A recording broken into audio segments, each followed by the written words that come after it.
looked at your resume. Okay, I looked at your resume. Thank you for coming in. It's very nice to meet you. Tell me about yourself.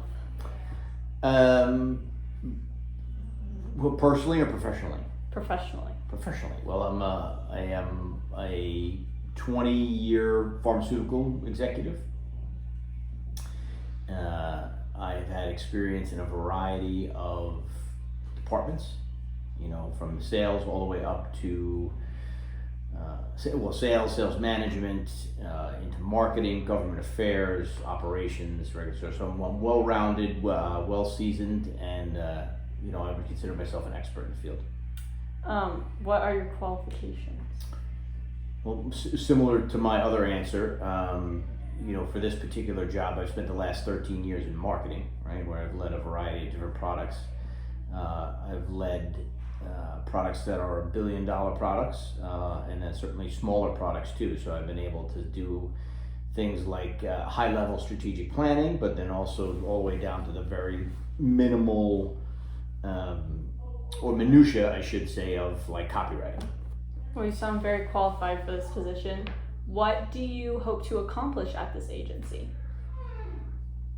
Well, I'd like to find a place where I could work here for a number of years.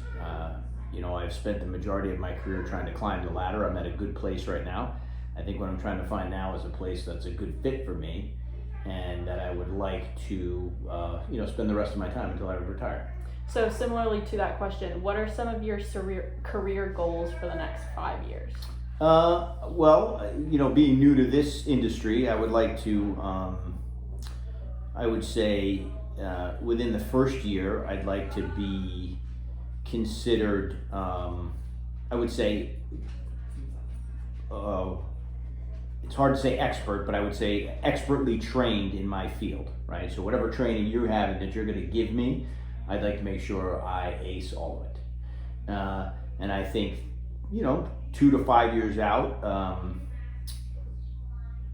would say, I guess it takes at least 2 years to demonstrate competency in my role and demonstrate excellence.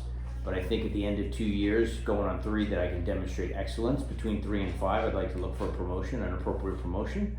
And then, we'll see where that takes me from there. What kind of supervision are you expecting in this role? Given the job description, I would expect minimal supervision, but I'm an excellent individual contributor, right? And, for the latter part of my career, the most recent part, I've worked with very little supervision. And particularly with COVID and stuff, where everyone's working from home, I think I've been even more productive with less supervision than maybe more supervision. Can you describe a situation for me where you had the opportunity to lead a team? Yes, so I've led team with both what I would call positional authority, where they were directly I was directly responsible for them, and then personal authority, where I had cross-functional responsibility, but I had to lead the group, right? And maybe that don't directly report to me. The positional authority things are like district sales manager,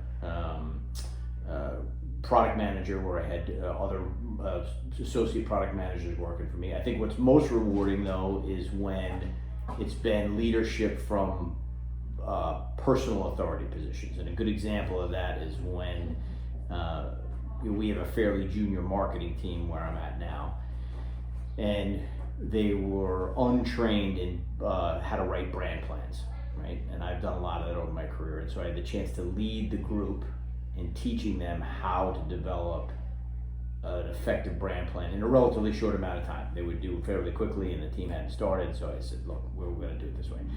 So we conducted an initial training class, and we had 6 or so weeks with different touch-ins, and then at the end of the 6 weeks, we delivered what I felt were effective business plans, and senior management thought so as well. Can you tell me about a situation where attention to detail was important in accomplishing an assigned task? And what about the nature of that task made the detail so important?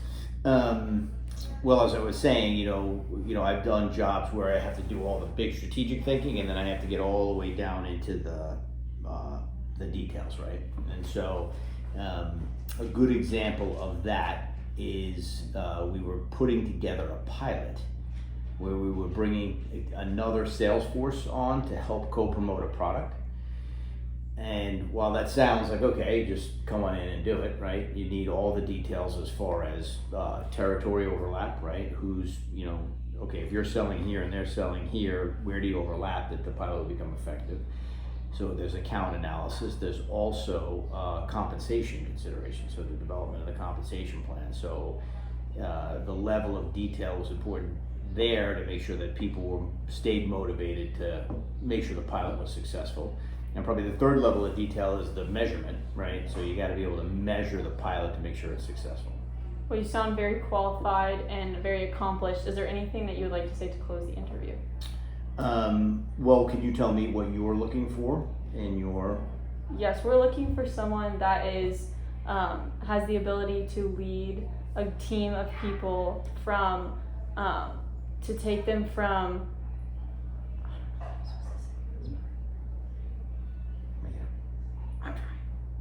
Well, okay. Well, thank you. let me no.